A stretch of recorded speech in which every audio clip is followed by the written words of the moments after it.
Greetings, ladies and gents, and welcome to today's Reddit Quickie from the subreddit HFY, called One Turn of the Trail, written by Regal Legal. The link to the original is down below, and as always, I hope that you enjoy. Spigot was the sort of town that only existed on the necessary stop between other more interesting and more important places. It didn't have a graphing station, it didn't have an airship dock. Hell, it didn't even have a clockwell. What it had was a spigot, hence the name. 6 dusty wood buildings built around a small crooked spire, sitting atop one broken plateau in an endless march of similar plateaus. A crooked bone tree growing out from the top of the small, equally crooked spire, proving that life could establish itself in almost any hellish conditions. But for 2 warily potential prospectors, this was a welcome sight after they had ended up making a wrong turn half a day back and getting lost. Within the final lift of the currents of the lift wings, their gliders between the broken steps have landed upon the town's old wood dock. Then they quickly scurried forward onto the solid ground as the old wood groaned beneath their feet. Aside from the gentle whisper of the wind brushing around them, they seemed to have the main and only street to themselves. There was an old balloon barge sitting next to the town's apparent sole provisionary store. Its deflated balloons of stitchwork, quilt, and canvas that left it impossible to say what was the original and what was merely temporary. They even spied an old roost near the saloon, which spoke of an age of the town, considering everyone that used gliders these days. Without seeing the soul in sight, the 2 men glanced at one another, before one glanced at the saloon and the other nodded in reply. As they approached the doors, they removed their gliders, simply hardy things typical of prospectors, even if they were too clean to be regulars. They removed their hats and took a moment to partially brush, partially smack each other with them to try and get the dust out on the journey off of them. Once the small cloud of dirt and dust was settled, they'd finally pulled down their handkerchiefs and pressed inside the swinging doors as the hinge squealed and announced their presence. "Howdy, folks. Just 2 prospectors in for a glass," the first mentioned as he strode in with a wide grin and friendly eyes. The interior of the saloon wasn't much of an improvement over the exterior, and he had to squint for a moment to let his eyes adjust to the relative dark room. There were 4 tables and a small bar in the back. A lone inhabitant they could see was an old nomad tucked into the back corner, snoring rather loudly while slumped over a table. The bottle of a fire lush clutched it in one hand, his whiskers overgrown, and someone had stuck corks onto the points of his curly pearlescent horns. "Ah, is there a proprietor of this property?" the second man asked as he stepped around the first. Finally, they heard a soft bump, and a short, swarthy man came out of the door behind the door, his moustache appearing much more like a set of drooping antennae than facial hair. With a sight of the barkeep, they slid their gliders off to hang them beside the door. "What you want?" he asked rather gruffly, even as he picked up the cloth and began to wipe the bar top, which looked clean despite the nature of the rest of the town. "Well, my good sir, what do you have?" The first, more eager of the men walked forward to lean against the bar. "I'm Thelemu. This is my brother Will Crest. We're prospectors, or aiming to be, at any rate." Will Crest nodded even as he approached the bar with more hesitation. The barkeep just looked between them in a moment, seemingly uninterested in the information. "We got burr 1 bit, whiskey 2 bit, clean water 5 bit, he replied and nodded to the sign above them behind his head. "What's scruggle?" Will Crest asked with squinting at the sign. "It's only half a bit." "It's like cider. The locals drink it," the barkeeper explained. "I think we could do with some water on our parched throats, don't you, Will?" Thelemu asked with an easy smile. "Now, Thol, we can't make it prospectors if we blow our savings on water. We'll have 2 scruggles, please." Will sat a small blue bit on the bar, but the barkeep just stared at him. "You'll want a burr," he insisted. 2 beers, please." Will corrected himself and set another small blue bit down on the bar, which the barkeep swiped off the counter in a flash. He held up one of the bits to his eye for a moment and then nodded with it set the mugs beneath the tap. Quickly, it filled up with a brownish gold liquid, which he set on the bar before adding another mug a moment afterwards, then sliding the mugs towards the brothers. "Much obliged, friend. I didn't catch your name," Thor remarked as he extended a hand towards the barkeep, who just eyed the extended hand as if it were a rattler that might be about to strike him. After several long seconds, he finally extended his own hand and carefully shook Tall's. "From well," he replied, and then jerked his hand back, the moment he felt the handshake had served its purpose. "Many prospectors come through here, my good friend Cromwell?" Thal asked, then, while Will carefully tried to sip the beer, grimaced slightly, and then shrugged. "Mm-hmm," came the barkeep's reply, as he took a step away and began to rub down more of the countertop. "I'm sure you must have an idea of the state of things, then," Thal tried, as he took a sip from his own beer, and nodded, seemingly to like it more than his brother. "Mm-hmm," was Cromwell's only answer. "I think we're disturbing him, brother. Best to leave him to his work," Will mentioned. "Surely he must desire some sort of decent conversation. It's not as though we're intruding upon a packed and rowdy saloon filled with brim, are we? You wouldn't mind a bit of conversation, would you, my good Cromwell?" All grinned at the barkeep, who just stared at the counter that he was cleaning. "Mm-mm," was the slightly different reply from the others. "I think that was a no," Will replied. "You boys will have to excuse Flumpy here. He ain't much of a conversationalist." They turned with a stare to the look at the dark corner behind them as a new voice spoke up. The figure in the dark struck a match, and was treated to a scarred, bearded face the moment before the match flickered softly and was replaced by a glowing of a cigar as the man puffed it into life. "Pardon there, friend. We didn't catch you in the corner. Mighty dark in here," he remarked with a grin. They could hear the soft puffing, and then they saw a cloud of smoke emerge from the shadows, as the glow of the cigar wasn't to illuminate the man's face. "No harm, friend. I wasn't sure I wanted to be seen yet anyhow. But if you're looking for a better level of company, then I'm afraid that I'm all you've got. Whiskers ain't much of a talking mood right now either." A gloved hand extended from the shadows to point at the nomad in the corner, still snoring away. "Let me just open up the window a bit to get some light in here." With that, they saw a boot kick open one of the shutters nearby. As the wood slat slammed open, they could see the figure better. He wasn't an overly large man, but what was there seemed to have been make up for the size with girth. His face was a crisscross of white beard and old scars, and unlike the usual dusters worn out here on the frontier, he wore a vest with long sleeves and a white shirt beneath it, and a set of denims. They couldn't miss the bandolier over his vest or the pistols on his side of his chest. 4 guns for one man. The fabric on the shirt clung to his arms, and despite his apparent age, the man looked hard and tightly pressed, like a coiled spring waiting to unleash its force at any moment. "The name's Gar. Nice to meet you, boys. Thelamu and Willcrest, right?" He nodded at each of them. "Yes, sir." Thal nodded and tapped his chin. "Now, I usually am good with faces, so I do apologize, but you seem awfully familiar to me, sir. Have we met before?"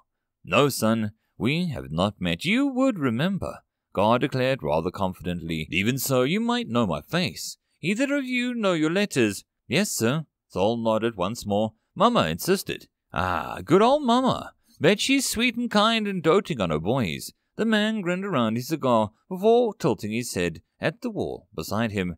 "Can you read the poster there?" Their eyes traveled over to the wall as they saw the poster that had been hidden in the dark.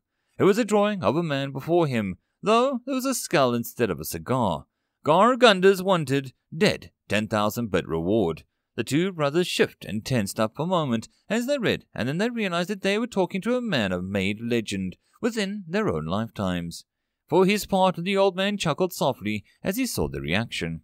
"I never get tired of that. Hell, if anything, I like it more now than I used to. It's hard for an old man to strike fear into the hearts of the young. They don't think I'm dangerous, which is itself dangerous thinking. But old Gargunders, well, now, that's a different story, ain't that right?" he asked, and took a small puff of his cigar. "Mr. Gunders, we don't have much, but—" Will started to pull the small pouch from his belt, but the man waved him off. "Well, boys, what have you heard of me to make you think that I'm here for that? I'm more likely to kill you than rob you, and I'm not interested in that either right now. Not unless you're here to kill me back." He asked, but they both shook their heads. "Didn't think so. Hell, I'm more of a patron saint of prospectors, or a patron savant, depending on which church you go to. I look out for the little guy," he insisted, and then stood up from his seat as he walked over to their gliders hanging by the door. "Mighty fine gliders you boys got. Clean," he remarked as he brushed his finger upon one of them. "A rifle!" He set his hand upon the weapon hanging from the side of the packs as he looked at the boys. Mind if I take a look? Would it matter if I did mind? Thol asked back. It would, Gar nodded. Thol frowned at the answer and then shrugged for a moment. You may look at it. With Gar, he pulled the rifle out of the pack and whistled as he examined it. Fancy, a clock rifle, isn't it? He asked with a nod of the mechanical box set around the rifle's receiver. It is. Cost me $65. Thol acknowledged. Gar hefted the rifle, bit his hands for a moment, and then leveled it at the bar. Thol and Will both flinched away from their spots a moment, but from Will behind the bar just snorted as he began to clean out a mug. What sort of fire rate do you get out of this beast? Gar asked and then pulled the rifle back and slowly turned it over in his hands. It's rated for around a second, but it only holds a dozen at a time. I couldn't afford the extended box. Thor remarked with a nervous clearing of his throat before he sipped at his beer, feeling more thirsty than ever. You're a shooter of the family, then? Gar asked, even if he's turned around to tuck the rifle back in the back where it found it. I am, but Will here is a better shot. He's just too nervous for his own good, Thol explained. Thol, Will hissed back in a moment. It's true, Thol insisted. Nothing wrong with that, son, Gar insisted and returned to his seat.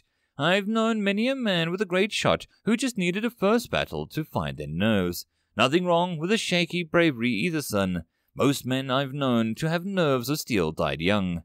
Other than yourself, you mean? Thol asked. Nope, myself included. I've tucked tail and run many a times. Don't let anyone else tell you different. Cowardice makes for a long life. The brothers gave each other a surprised yet confused glances as the legendary outlaw before them revealed this. I'll take that advice then, sir. Will nodded slowly. You boys like the gliders? He asked with a nod at the packs. Lets a man travel the broken steps, hopping between plateaus across the rivers of lava below. What's not to like? Thol asked. Well, it used to be done differently, you know. I'm sure you saw the roost in the center of the town. I get the allure of a glider, but they're just not for me. Too old, I suspect, to learn a new way. He shrugged, and he turned the slow puff of a cigar. We used to ride animals, you know. None of these gliders or iron ships, or even the steam barges, or hell, those new clock crawlers. You seen those? We rode one from New Forge to Cloudvale, the Hill replied with a nod. Damnedest things. The old man slowly shook his head at that. Nope, we had to trust our companions and forge trails between the plateaus, totally different from the new flight trails. Many a town dried up and blew away like so much dust when the gliders became common. More now will die as they make roads and steel across the steps of the clock crawlers. But progress marches ever onward, isn't that right? It does, Thol confirmed, as he took a sip of his beer. Did you ride an onyx rocks? Will asked, feeling a bit too curious to hold it back. No, Gar shook his head slowly. Those are ordinary birds. Either you're born with a silver spoon up your rear, and you bond with as a kid, or you have to try and tame one in the wild, and that there is no way near simple, easy, or safe task. Plus, then you gotta keep 'em stocked with bodies before they think to nibble on you for a snack. Besides, they fly, and I mentioned not being able to do that, didn't I? Did I? He frowned for a moment and he shrugged. No, son. The more common amongst us, we rode banded birds. Bandies, most folks know 'em. From what I know of them, they can be pretty ornery themselves. Thol mentioned, which made Gar snort. Fair, I suppose, but different than rocks. Those big old birds can snap you apart in a few pecks, and they know it. Bandies have a flock leader they follow. You set yourself up, and they'll take care of you. Same as the way you take care of them. A glider might never cut on you, or need food, but Bandy will look after you. Course, you can't travel as far in a day, and you'll need to be comfortable with them piling onto you to sleep. But I swears by them even still. The old man nodded slowly. Not really what I expected to hear from one of the most illustrious criminals in the frontier, Thol mentioned. Bah! Gar waved a hand dismissively. I'm the only criminal because some fancy fella with more words than morals says I am. Hell, I never even set out of it to be what I've become. Are you boys familiar with the term one turn of the trail? Old farts like myself use it. It's to talk about some moments, some turn, where their life moved apart from what it was. Now careful not to call it a turn of the trail, because you can turn many times on your own as you follow the path. But there are times when that trail that turns on you, all by itself. The brothers glanced at each other a moment and shook their heads. Well, let me tell you about my turn of the trail. I'm an old man now, and I've seen many things. The fabled city of silver, a clockmaker turned prophet, an ogre big enough to blot out the sun, a pod of cloud skimmers, and an emerald night fire, a faceless preacher with a congregation of killers, and many more things. But I set out, like you two, just to become a prospector. So, back then, when I was a lad, we were just hoping for water, maybe iron. Hardly knew the bluestone was a thing, let alone the lifeblood of a nation it is now. The man took a slow draw on his cigar, as he seemed to think. 3 of us set out friends, or so I thought. We heard tell of a great spring, clear, fresh, cold water, much of the one could drink in 1,000 lifetimes. There was just one catch. The only one with a map was a marauder chief. You boys ever seen a marauder? They shook their heads. Nasty frackers. They wear masks held together by human hair, and you best believe that they don't ask for the lock from passer-bys. They stink too. All terrible tales I'm sure you've heard. Worse, they butcher and slay without mercy, and no one knows why. They'd certainly heard the stories, everyone had, but the way that the old man scowled as he spoke of them made it all the more obvious of how they were regarded out here. Well, the 3 of us set off with a plan. See, they're awful religious folk, the marauders, more than any preacher or clocky that I've met. We knew the chief would split from his clan before the raid would pray. So, we tracked a clan of them for days, real careful like. We waited until they was almost on the town, and then the chief finally split from the others to go to a more isolated plateau, where he'd be easy pickings. You didn't try to warn the town to help them, Thal asked with a frown. Kill the chief and the clan has to pull back and get a new one. Most of the time, at any rate. The old man waved with the question. So there we were. The 3 of us set up to hit him, and as we were close in on him, well, the brazen some bitch has eyes in the back of his head. Literally. I've never seen that before. Freaky stuff. We got more than we bargained with. Even 3 on 1, the chief was a tough fracker. That's why he was called Chief, no doubt. Friend of mine gets hit, but he'll live. The map is just what we wanted too. A perfect thing that'll make us rich. The issue is the noise caught the attention of the clan, and they aren't interested in letting the boys who killed their chief go, so they'd give chase something fierce. As they watched the old man unbutton his left sleeve, slowly rolling up the cloth as they saw a long, jagged scar running alongside his forearm. I got this, and this. He turned his head and let them see another scar running from behind his ear to his jaw. Just well on the run, but our baddies were getting tired, and we didn't even have the lever action back then. With our revolvers and old rifles, one-shot kind, marauders were closing in, and it wasn't looking good. My friend who has a map takes a hit, and that moment I look back to see him on the ground. His bandy struggling to get up, and the map fluttering out of his grip the other way. I had to make a choice between my friend and the map. You know what I did. You went for the map, Thal asked. I went for my friend, Grower replied, with a slow exhale of the cigar smoke, and my other friend shot me in the fricking back. He didn't have to be faster than the marauders if he could only just be faster than us. He took the map and ran, and what he didn't count on was that his bandy realized that he was trying to abandon the flock. It kicked him off, and he tumbled over the side so he could come running back to help out. The marauders closed in on the plateau, and it was a frenzy of feathers, blood, and bullets. And whatever the freck those staves that the marauders use are. Let me tell you, fighting is really awful, but to do it with a bullet lodged in your back is especially crap. But I survived, and then I spent the next month stuck on that plateau recovering. What about the friend that went back for? Thal asked. Died of an infection a week after the fight. I thought that I'd be saving him, but all I did was prolong his agony. A bullet would have been a quicker, easier death, but I didn't have one to spare. I only made it out because surviving bandies hunted for me, brought me little lizards and the like to eat. I cut open a few cacti that could drink. It was a harrowing month, but we recovered, and I put my friend to rest, and we returned to town to discover that my other friend Hector Krim had survived his tumble, ran off to the battle, and hitched a ride to a passing barge, only to immediately after find the fabled spring and become rich overnight. At that, he couldn't help but spit on the floor. No spitting on the floor, the barkeep growled. Sorry, Frumpy.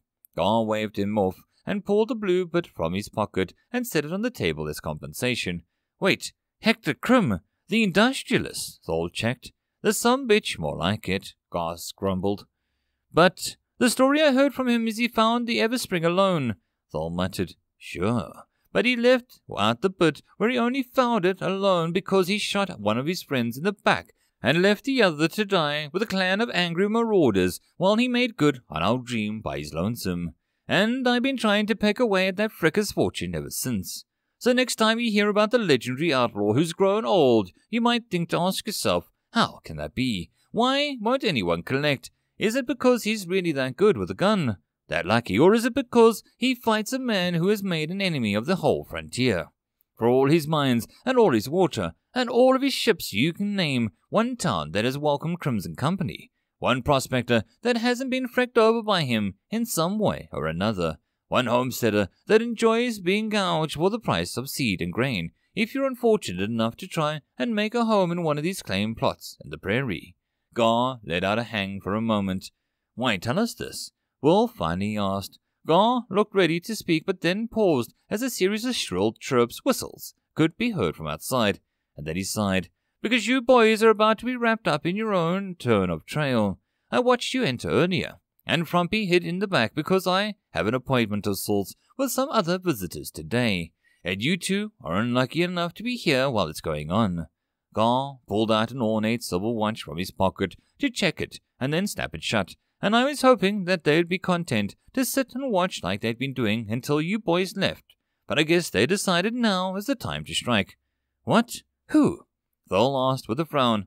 Son, I've got a 10,000-bit bounty on my head. Who do you think is coming looking for me directly? He asked with a snort. Lawman, we've done nothing wrong. Will insisted through and began to get worried. Son, weren't you listening? The law don't give a crap about me. Wait, did I mention that bit? Well, it don't. Not really. I mean, it does in civilization, I guess. But this is the frontier, and out here any sheriff worth their star goes suddenly blind when I'm around until I'm out of town. No, these men are bounty hunters, plain and simple. And before you ask, they'll just like to shoot you down and claim to be part of my crew to get a bit more money out of this. He looked ready to continue, but a voice boomed from outside the saloon. Bargunders, we're here for the bounty. Come out, and we'll make this quick. Freck, it's about time, Gar muttered as he got up. Drawing two of the pistols, he nodded at the boys. You're gonna have to make a choice now. Wait, we're not part of this. We can explain this. Thol huffed as he headed out the door. I wouldn't, Gar muttered. It's fine, Thol insisted and walked for the door as he held up his hands. Gentlemen, there's been... That was as far as he got before a shot rang out and dropped to the floor of the saloon, crying out as he grabbed his stomach. Thol! West dropped the beer as he rushed to his brother's side. Told you, Gar muttered, and then shouted, Not very sporting. Freck you, old man. We're not falling for any tricks. You don't want your men to die. You come out here yourself. Just give us your last words and it'll be over. The voice called back. How's this for last words? Eat crap. At that, he struck the pistol out at the slats of the window and fired before the shots came back, splintering into the wooden face of the saloon. Frick, Gar, not my saloon again, Frumpy growled as he dropped behind the bar. Sorry, Frumpy, Gar shouted back, while all that went on Will was at Thol's side, watching his brother wince and squirm on the floor as he clutched his stomach. You have to help me, Will gasped, looking at Gar.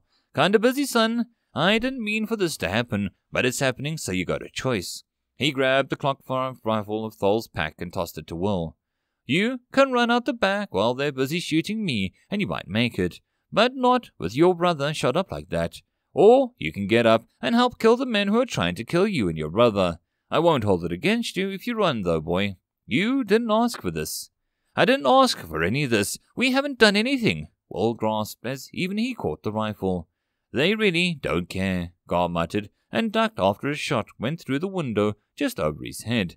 Will sat there looking down at his brother, who was writhing in pain on the floor of the saloon. His breath caught in his throat as he tried to think of what to do. Thol set a hand upon his, stained with the blood from his wound. You can get out, he offered, and he tried to say more but winced in pain and just gasped as he clutched his gut once more. With that, Will frowned and rose up, flipped the table and rolled in front of him and the door and tucked behind it. What do? He called out to Gar. Just freaking shoot back. If you hit him, great, but I just need you to shoot. Gar dropped one of the pistols and pulled another free as he fired through the window. Will peered out of the table for a moment, unable to see much through the doorway, at the contrast between the dark saloon and the bright exterior messed with his eyes. But he could see a few forms and the spark of their muzzles as they fired into the saloon. He took several breaths and pulled up the rifle, aiming roughly at one of the men before closing his eyes and squeezing the trigger. The rifle kicked in his hands, and a shot rang out louder than any of the pistols. When he opened his eyes, the man was still standing, so he tried to adjust his aim, and he held down the trigger, and the clockwork mechanism moved, and another shot rang out. This time the man ducked. Will tried to focus, now aiming down the sights, and finally, when the rifle shot again, he saw a flash of red and the man spun around, hitting the ground. "I got one! There's a dozen of them out there. Keep shooting," Gar growled back. "How in the hell are we going to kill a dozen?" Will asked, fear creeping into his mind once more as he glanced back at the door. "We're not. We're just distracting them," Gar called back. That's when Will looked behind the gunman outside of the saloon, unloading into the wooden structure. He saw a tail sticking out from over the edge of the plateau. He couldn't help but grin as he just began to fire non-stop, letting the clockwork mechanism churn out bullets after bullets, and keeping the gunmen's heads down, making sure that they focused on the saloon and not the cliff behind them. Just as he ran out of bullets, he witnessed a flock of multicolored birds hop up over the ridge of the cliff and rush towards the gunman from behind. Many of the birds were about the size of a slim man, but 6 of them were twice as big, and they laid into a dozen gunmen with the ferocity of any animal protecting its kin. Will slowly stood up from behind the table as the gunshots died out and turned to screams. "Let's see the glider do that," Gar muttered. "Not bad shooting, kid. We'll make a marksman out of you yet." The old man clapped on Will's shoulder, nearly making him jump. "But I'm afraid you two aren't prospectors anymore. Welcome to the life of an outlaw. We'll get your brother patched up and ride out of town before any other hunters show up." "Is there a doctor?" Will asked, finding it hard to imagine that a town this small was having one. "No, but Whiskers is a mender." He nodded to the nomad in the corner, still slumped over his table, snoring. "Oh, for Whiskers!" Gar yelled and kicked the table to make the nomad sit up with a gasp, his hand clutching his Flyer Lush bottle, waving it around a moment as he obviously was disoriented. "Wake up! We need your healing touch." The nomad blinked hard a few times, and then raised his bottle to his mouth and gulped down a few drinks before staggering over to kneel beside Stoll. While he did that, Gar and Will's shoulder reassuring squeeze. "We'll take care of your brother in no time, son. Now then, let's properly introduce you to the flock." Will hesitated, but then let Gar lead him outside into the carnage that waited. He wasn't really sure what had happened exactly, or if he ever would, but as he watched the bird switch from tearing into his flesh of the dead gunman to suddenly rush up and nuzzle against the old man, one thing was clear. But for one turn of a trail, they'd have been half a day another direction, meaning he was a half a day into a life that he never meant to live. And nothing would be the same. And that, my friends, is the end of this Reddit Quickie. I hope that you enjoyed. If you'd like to support the channel or the author, all the stuff is down below. And as always, I hope that you guys have a good one, and I'll see you in the next story. Cheers.